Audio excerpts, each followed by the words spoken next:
Many marketers will tell you GEO is just SEO. That is not entirely correct. It's the kind of half-truth that might make you prioritize the wrong things. There are 4 shifts in how buyers find and choose brands. And if you are running a pure SEO playbook, you might be falling behind. Shift number 1, clicks versus decisions. Traditional SEO is built around the click. You optimize a page, it ranks, somebody clicks, they land on your site, ideally they convert. AI search, however, is almost purely a decision channel, not a traffic channel.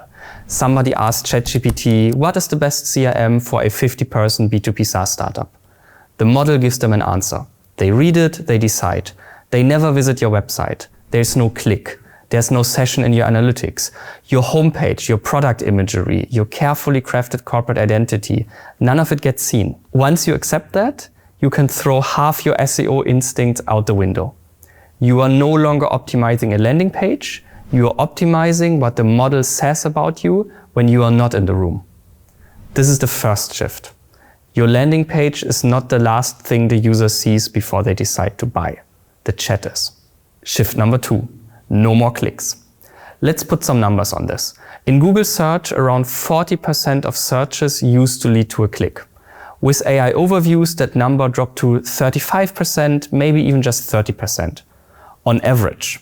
For search where an AI overview is present, the number is even lower. In Google AI Mode, we see around 5% click-through rate, and in ChatGPT, it seems to be just 1%. This is a huge drop. The search demand that used to send 40 clicks now sends 1 to 5.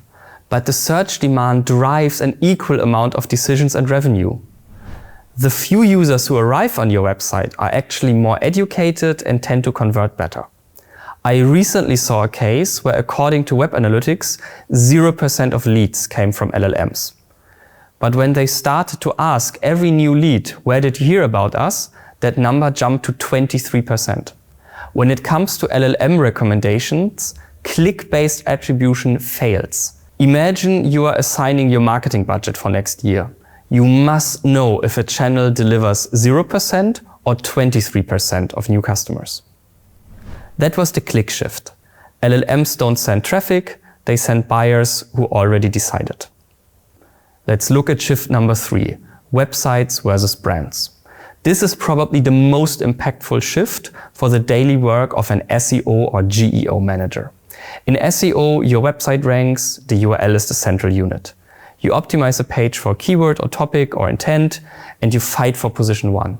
In GEO, your brand as an entity gets recommended. The model is not ranking URLs. It is deciding which company or product to mention when a user asks for a recommendation. Making your URL rank or being cited is an ingredient to facilitate the brand recommendation, but just ranking a URL is not the goal here. That means your job stretches beyond your own domain. The models learn about your brand from your website, yes, but also from G2, Reddit, YouTube, Wikipedia, from a BBC article, from a LinkedIn post somebody wrote about you 3 years ago. All of that is input. All of that defines your brand entity. If you compare websites and brands, they have very different attributes. A website can have backlinks and content in various formats. Search engines might have historical click data relating to a domain. Every URL has a page rank. A domain has an average loading time, a time to first byte. A domain can be crawled and indexed. Now, a brand, on the other hand, has none of these. A brand is mentioned by various authors in various content formats, most of which are not written by the brand itself. A brand cannot be opened in a browser. There is no archive.org entry for what a brand was yesterday. SEO is the foundation of GEO, but GEO goes far beyond. And while many techniques transfer, there are many new levers to pull. Time for shift number 4, from performance marketing to brand marketing. All the things we just discussed have a consequence. When it comes to measurement and attribution, GEO is much more like brand marketing than performance marketing. In performance marketing, you have URLs, attribution, conversion events, UTM parameters, and campaign tracking. You can run A/B tests. You can show your CFO a clean line from spend to revenue. In brand marketing, you work with panels, surveys, share of voice metrics. You measure direction and indirect impacts, not exact session numbers. GEO sits much closer to that brand marketing world. There are very few sessions on your website to attribute. There is no first click, last click report that can properly capture AI search. The decision is made before the user ever touches your funnel. If you have spent the last decade reporting on attributable clicks, you have to retrain how you talk to your CFO. For now, let's recap the 4 shifts.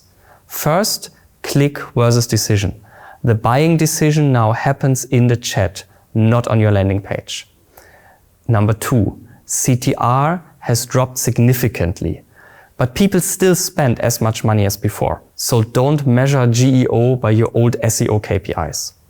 Number 3, your website is no longer the primary unit. Your brand entity is. And the entity is defined by every source the model can see, not just the ones you control. And lastly, number 4, GEO is brand marketing more than performance marketing. In the next video, we will go one level deeper and talk about how the models actually know about your brand in the first place. Training data versus grounding. That is where you will start to see which of your old SEO skills translate and which ones you have to leave behind. This is GEO 101 by Peec AI, your guide to understanding and winning in AI search. See you in part 2.